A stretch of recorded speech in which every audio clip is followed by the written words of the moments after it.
안녕하십니까. 혼란한 정치 시사 이슈를 술술 풀어보는 선거권 혼술 5월 24일 금요일 오후에 인사드립니다. 민주당 대표 이재명 느닷없이 어제 영수회담 윤석열 대통령과의 만남을 이야기를 했죠. 제안도 하지 않았습니다. 그리고 오늘 또 최고위원회에서 추가로 말을 했는데 영수회담 할 수 있다고 말을 했는데 상당히 이중성이 보이죠. 우선 그 최상병 특검 그거 거부권 행사했다고 탄핵하겠다. 이것뿐이 아니고 입만 열면 탄핵, 윤석열 대통령 탄핵, 마치 이 대선이 2년 지났는데도 불복을 하는 듯한 그런 모습을 보이고 심지어 정권을 인정하지 않는, 그래서 뭐 임기 단축, 탄핵 입에 달고서 하는데 갑자기 또 영수회담을 제안도 아니고 영수회담을 할 수 있다는 이야기를 했습니다. 상당히 좀 무례한 그런 그 내용이기도 한데 그 형식이. 그리고 지난번에 한번 차담회를 가졌을 때 난장판을 만들었죠. 사실상 그냥 모두 발언을 가로채 가지고 생중계되는 가운데 뭐 15분 동안인가요? 그냥 일방적으로 개딸들에게 보내는 메시지를 줄줄줄 읽었습니다. 전 국민이 지켜보는 가운데. 그래 놓고 다시 이 영수회담 하자. 뭐 본인은 계속 영수회담 이야기를 합니다. 마치 본인이 국가 원수급인 것처럼. 자, 그런데 아예 용산에서 일축을 해버렸습니다. 공식적으로 뭐 공식 제안을 한 게 아닙니다. 이재명이 할 수 있다 이랬기 때문에 공식적으로 반응을 보일 필요는 없죠. 그 대신 민주당이 접촉을 해오니까는 하지 않겠다. 한마디로 퇴짜를 놔버렸죠. 이재명이 어제 페이스북에 이렇게 됐습니다. 정부 여당이 결단만 하면 28일 본회의에서 연금 개혁안이 처리될 수 있다. 이 문제와 관련해 대통령과 영수회담을 개최할 용의가 있다는 말씀을 드린다. 영수회담을 하자도 아니고 대통령과 영수회담을 개최할 용의가 있다. 용의가 있다. 이거 무슨 의미입니까? 공식 제안도 아니고 영수회담 해줄 용의가 있다. 그래서 그래 하자고 하면 하겠다 이 이야기죠. 그런데 사실상 이것은 뭐 사실상은 제안을 한 건데 어제 그래서 아무 반응이 없으니까 오늘 최고위원회에서 또 한마디 더 했습니다. 나하고 그 단독 회담을 하든지 윤석열 대통령이, 아니면은 제3자 회담도 괜찮다. 황우여 국민의힘 비례대표 끼어서 대통령과 여야 대표회담. 그전에는 이 형식에 대해서 할 수 없다고 했죠. 그냥 단 둘이 만나자. 영수회담, 말 그대로 영수끼리 만나자. 뭐 그런 이야기를 했는데 오늘은 갑자기 황우여가 낀 3자 회담도 괜찮다고 했습니다. 국민의힘 비대위원장까지 끼어서. 그만큼 뭔가 정치적으로 노림수가 있는데 잘 안 되니까는, 응하지를 않으니까는 다급한 그런 마음에서 지금까지는 뭐 하지 않던 3자 그 회담까지도 이야기를 하는 겁니다. 진심으로 그 국민연금 개혁을 완수하기 위해서라고 보기 어려운 것이 이 내용도 잘 모르고 있습니다. 뭐 소득 대체율에 대해서 자기는 그 여권은 아니다 그러면서 이야기한 게 사실은 민주당 아니었고 내용도 제대로 모르면서 어쨌든 그런 형식을 갖기를 원하는 거죠. 대통령과 마주 앉는 형식을 갖기를 원하는 건데, 자, 제가 말씀드린 대로 회담을 개최할 용의가 있다 이랬기 때문에 그 홍보 라인이나 이쪽에서 공식 반응을 보일 필요는 없죠. 그렇지만 전준호 대표 비서실장이 그때 차담회 하기 전에도, 자기들은 영수회담이라고 하지만 그때 차담회였습니다. 용산에서. 차담회 하기 전에도 홍철호 대통령 정무수석하고 만나서 사전 조율을 뭐 한다고 했죠. 그 전준호가 또 이 홍철호에게 전화를 했다고 합니다. 이재명은 뭐 개최할 용의가 있다. 뭐 이런 식으로 이야기를 했는데 전준호는 이거 진짜 제안이라고 생각을 간주를 하고 홍철호 대통령 정무수석에게 연락을 했는데, 자, 한마디로 말해서 퇴짜를 맞았습니다. 뭐 윤석열 대통령의 뜻이겠죠. 홍철호 수석은 국회에서 그 마무리되기 전에 대통령이 여야와 얘기하는 것은 적절치 않다 이렇게 잘라버렸습니다. 이렇게 이야기를 했다고 합니다. 여야가 이 문제를 마무리하면 정부가 의견을 수렴하고 전문가 의견도 들어서 입장을 정하게 될 것이다. 지금은 대통령과 정부가 논의 과정에 함께하기 어렵다. 이게 절차죠.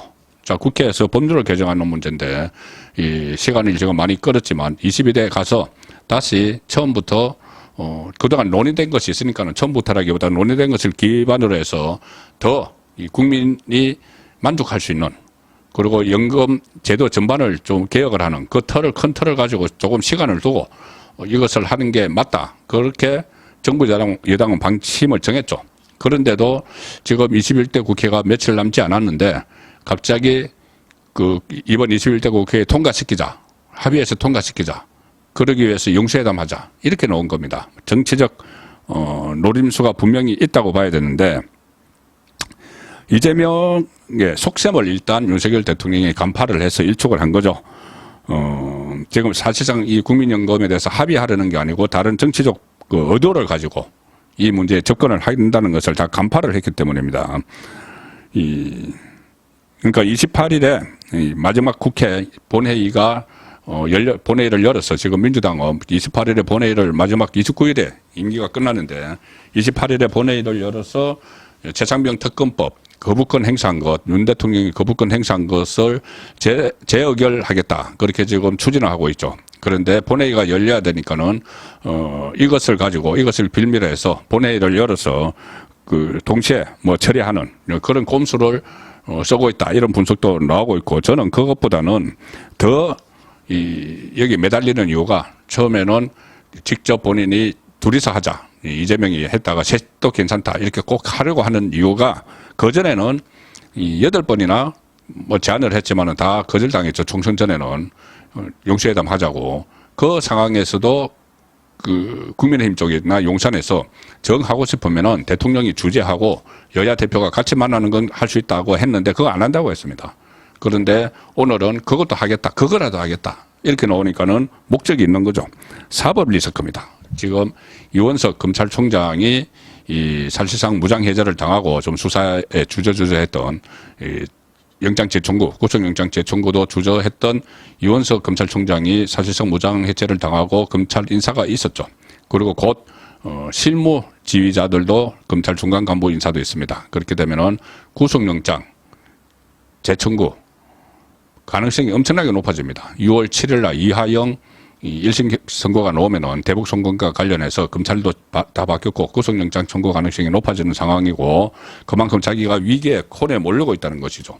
거기다가 오늘 아침에 제가 조간 딱풀 시간에 보도를 해드렸지만은 법인카드, 경기도 법인카드 외에 무슨 과일을 2천만 원씩 사는데 업무 추진비를 가지고 현금 결제했다. 이런 새로운 내용들도 막 나오고 있어서 수사도 확대될 것이고 그러니까 본인이 다급하니까 수사할 때 낌새를 차리고 내가 지금 영수회담이라고 또 하면은 설마 이 검찰이 나를 지금 소환을 하겠느냐, 구속영장까지 칠 수 있겠느냐, 계속 대통령과 이렇게 영수회담을 하는데 그런 모습을 보이기 위한 일종의 자기 보호용 영수회담 제안이다. 이걸 이미 용산에서는 다 간파하고 있는 거죠. 오늘 그래서 이 천준호가 그런 이야기까지 했습니다. 퇴짜를 맞았는데도 이렇게 이야기합니다. 영수회담을 하겠다는 대통령실의 입장이 있다면 언제든지 임하겠다. 언제든지 할 수 있다. 사법 리스크를 방어하기 위한 방편으로 생각을 하는 거죠. 그리고 또 차담회 때 기습적인 모두 발언을 해서 판을 깨버린 그런 전력도 있는데 갑자기 영수회담 이야기를 하니까 윤석열 대통령이 퇴짜를 놓은 겁니다.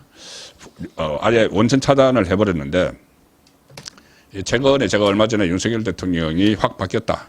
그래서 여러 가지 정면 돌파하는 모습을 보이고 있다고 말씀을 드렸는데 그때 설명드린 대로 최상병 특검 거부권 행사한 것 그리고 최근에 당선인들 개별 그룹별로 만나서 나를 국민의힘 호위무사로 삼아라 이렇게 이야기하고 인용한 당선인에게는 선거 패배 책임 모두 나에게 있다고 하라. 윤석열 대통령 본인 나에게 있다고 하라 이렇게 하면서 상당히 변화된 적극적인 모습을 보이는데 어제 박근혜 전 대통령 문고리 3인방 이렇게 언론에서 네이밍을 한 정호성 전 비서관을 전 박근혜 정부 청와대 비서관을 시민사회 수석실 제3 비서관으로 발탁을 했죠. 전격적으로 발탁을 했는데 용산 안에서도 사실 여기에 대해서는 좀 반대 의견이 있었지만 윤석열 대통령이 밀어붙였다고 합니다. 능력 위주. 이 정호성 비서관이 박근혜 전 대통령이 국회의원 하던 시절에도 주로 이렇게 민원 청취 이런 걸 많이 했습니다. 민원 청취, 민심을 청취하는 거죠. 그래서 메시지를 작성하는 그런 일을 주도적으로 했기 때문에 적격자다. 지금 총선 이후에 계속 이 민심에 대한 이야기를 윤석열 대통령이 많이 하고 있죠. 그래서 민심을 청취하고 메시지를 내는 적격자라고 해서 지금 그 부서에 넣은 겁니다. 시민사회 수석실 제3비서관은 민심을 듣는 그런 자리죠.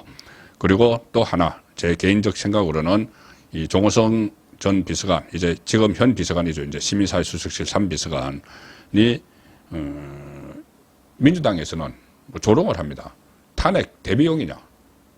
그러니까 정호성 비서관이 박근혜 정부 때 탄핵을 당했을 때 그때 비서관을 했기 때문에 한번 경험이 있으니까는 그 윤석열 탄핵 대비해서 인사를 한 것이냐 이렇게 조롱을 하지만은 그런 것은 조금 그 과한 그러니까 정치적인 해석으로 공격을 하는 것이고 오히려 정호성 비서관이 저는 용산 안에서 레드팀 역할을 할 수 있다고 봅니다. 레드팀. 만일의 경우에 대비해서 계속 쓴소리를 하는 허점을 막 지적을 해주는 그 성격이나 그런 것을 보면은 물론 박근혜 정부 때는 제대로 역할을 못한 걸 부인을 할 수 없지만 그때 또 어떻게 보면 경험도 있죠.